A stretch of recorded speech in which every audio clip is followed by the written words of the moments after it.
아니 그래도 해야죠. 잠깐만. 자, 아니 자기가 자기 소개를 못하니까 우리 노원구에 있는 우리 지금 박근혜 게이트의 가장 큰 문제가 청렴하고 부패한데 전국에서 가장 청렴한 목민 대상을 수여받으신 우리 노원 구청장님의 또 이 오늘 연설을 듣도록 하겠습니다. 잠깐 소개를 빠뜨려 죄송합니다.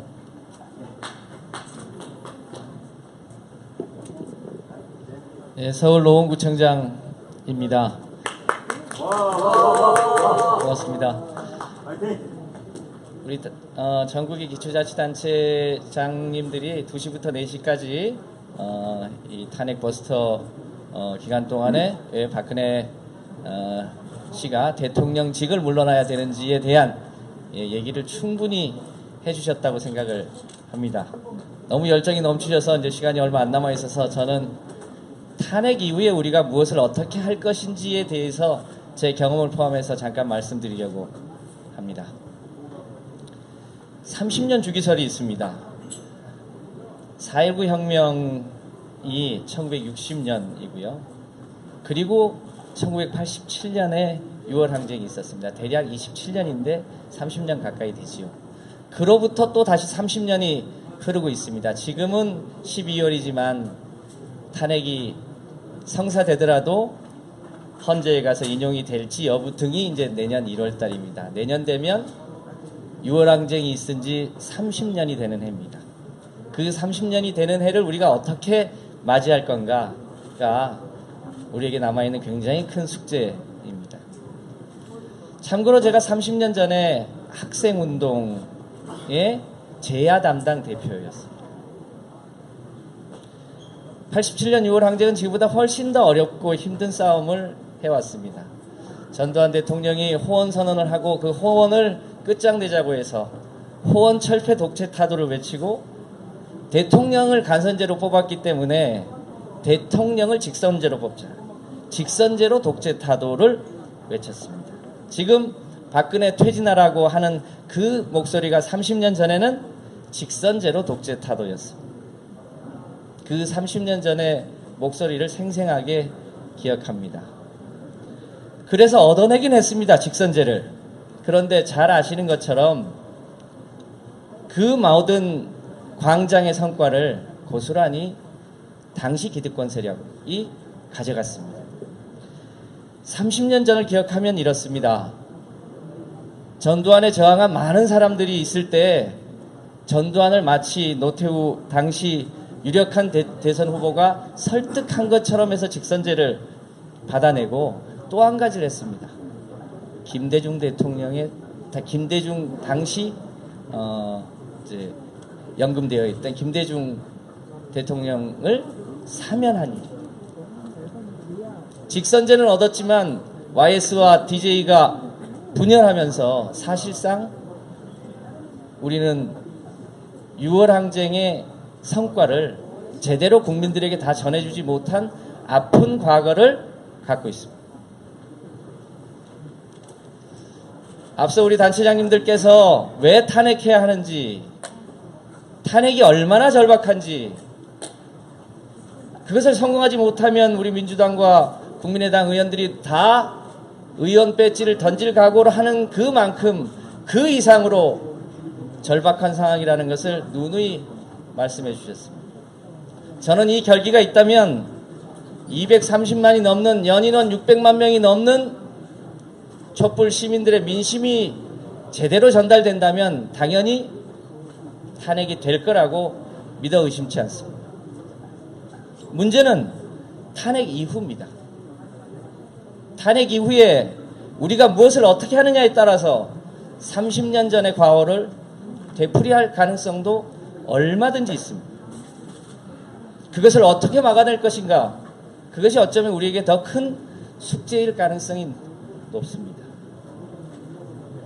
지금은 얼마 전까지도 박근혜 씨가 대통령직을 꼼수로 유지하기 위해서 여야 합의에 오면 물러나겠다. 이 한마디에 야당이 교란됐습니다.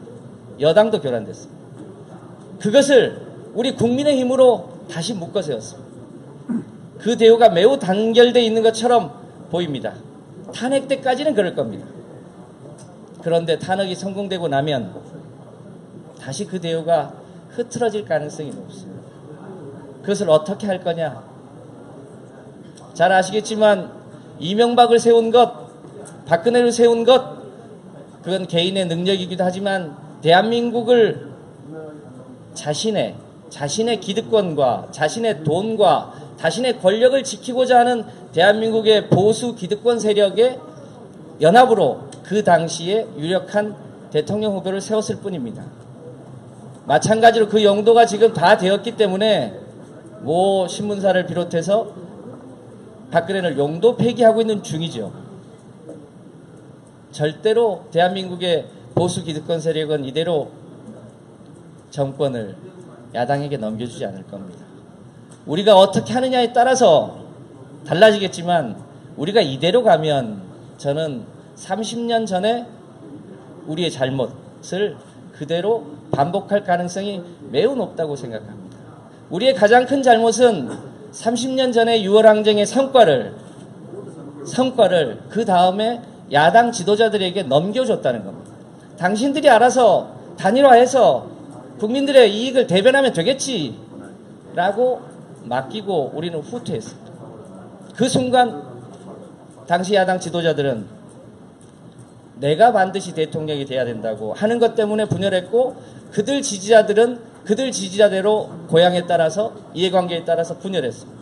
그것이 한국 민주주의를 10년, 20년 후퇴시켰습니다. 직선제는 얻었지만 대통령을 우리 손으로 뽑는 것을 제외하고 우리 서민들의 삶은 나아진 게 없었습니다. 김대중 노무현 대통령 때 조금 나아지긴 했지만 다시 이명박 박근혜 대통령을 거치면서 더 처참해졌습니다. 세계 최고의 자살률, 세계 최저의 출산율, 세계 최고의 사교육비를 갖고 소위 헬조선이라고 표현되는 대한민국이 우리의 자화상입니다. 이제 우리가 얻어야 될 것은 대한민국을 그야말로 새로운 대한민국으로 바꾸는 일입니다. 절차적 민주주의를 30년 전에 얻었다면 이제는 실질적 민주주의, 그야말로 서민이 주인되는 민주주의를 얻어야 될 수 있는 절호의 기회가 우리에게 오고 있습니다. 그런데 그것은 결코 쉽지 않을 겁니다. 우리가 30년 전에 분열해서 우리의 성과를 고스란히 당시 기득권 세력에게 바쳤던 그것이 조만간 탄핵이 인용되고 그리고 다시 대선 국면으로 넘어가면 고스란히 반복될 가능성이 높습니다. 이 문제를 우리가 어떻게 할 것인가? 다시 대권 주자에게 그것을 맡길 것인가? 누군가 대통령 후보가 되겠고 누군가 대선 공약을 내겠지만 저는 이 과정에서 이 촛불 집회 6차 과정까지 오는 이 과정에서의 민심, 직접 민주주의, 광장 민주주의의 힘이 다음 대통령 선거와 우리가 만들고자 하는 새로운 대한민국의 모습까지 끝까지 밀고 갈 수 있도록 우리의 가치, 우리의 정신을 한치도 놓치면 안 된다고 그렇게 생각을 합니다. 여러 가지 내용들이 필요할 겁니다. 잘 아시겠지만 우리 같은 지방자치단체장도 잘못하면 주민들에게 소환당합니다. 의원들도 소환당합니다. 그러나 국회의원들은 아무리 잘못을 해도 소환당하지 않습니다. 주민들의 손으로 국회의원들도 촛불도 꺼진다 이런 얘기를 하는 국회의원들 당연히 해당 지역의 국민들로부터 소환당할 수 있도록 해야 합니다. 우리도요, 외교, 안보, 국방에 관한 것만 국민투표를 할 수 있는 나라가 아니고 스위스처럼 기본소득제를 국민투표에 붙여서 주민들이 스스로, 대의제가 통하지 않는다면 주민들이 스스로 국민투표에 붙여서 나의 삶을 스스로 결정할 수 있도록 제도를 바꿔줘요. 그 여러 가지 다음 순서가 있어서 제가 길게 얘기하기는 어렵겠습니다만, 우리가 만들고자 하는 새로운 대한민국, 촛불 집회에 나가보셔서 다 아시겠습니다만, 촛불 집회에 나오는 많은 사람들이 단순히 박근혜의 퇴진만을 요청하지 않는다는 사실을 잘 아실 겁니다. 박근혜 퇴진이 1차 목표지만 내 자신과 우리의 자식들을 위해서, 우리의 부모님들을 위해서 진짜 대한민국이 제대로 한번 바뀌었으면 좋겠다고 하는 그 열망이 그 추위 속에서도 더 많은 사람들을 광장으로 나오게 하는 이유가 아닌가 싶습니다. 그 열망을 우리 같은 자치단체장을 포함해서 실제로 국민의 이의를 가장 잘 대변해야 될 국회의원들, 그리고 대선 후보들, 그 사람들이 그 열망을 훼손해서 우리의 열망이 다시 30년 전으로 후퇴하는 그런 일이 생기지 않았으면 좋겠다는 바람입니다. 여러 가지 숙제들이 남아있을 겁니다. 정신 똑바로 차리고 탄핵을 반드시 성공시킨 이후에 탄핵이 헌법재판소에서 그걸 뭐라고 합니까? 인용될 수 있도록 해주고, 그 다음에 그야말로 우리 아이들이 행복한 그런 대한민국을 만드는 데까지 우리 광장의 민주주의와 촛불의 민주주의가 꺼지지 않도록 함께 노력했으면 좋겠다는 말씀을 드립니다. 시간이 짧아서 더 얘기하기가 곤란하긴 합니다만, 자, 이 다음 순서 이제 원래대로 돌아갑니다. 이 2시간 동안 우리 단체장들이 탄핵의 필요성에 대해서 얘기했고요. 다음 순서는 제가 섬놈인데요. 제가 거문도라는 섬에서 태어났는데, 저는 작은 섬이라면 아주 큰 섬, 제주도에서 물경 4선까지 하시면서 제주도에서 가장 신망받는 우리 강창일 의원님께서 탄핵 포스터를 이어서 계속 진행해 주시겠습니다. 고맙습니다.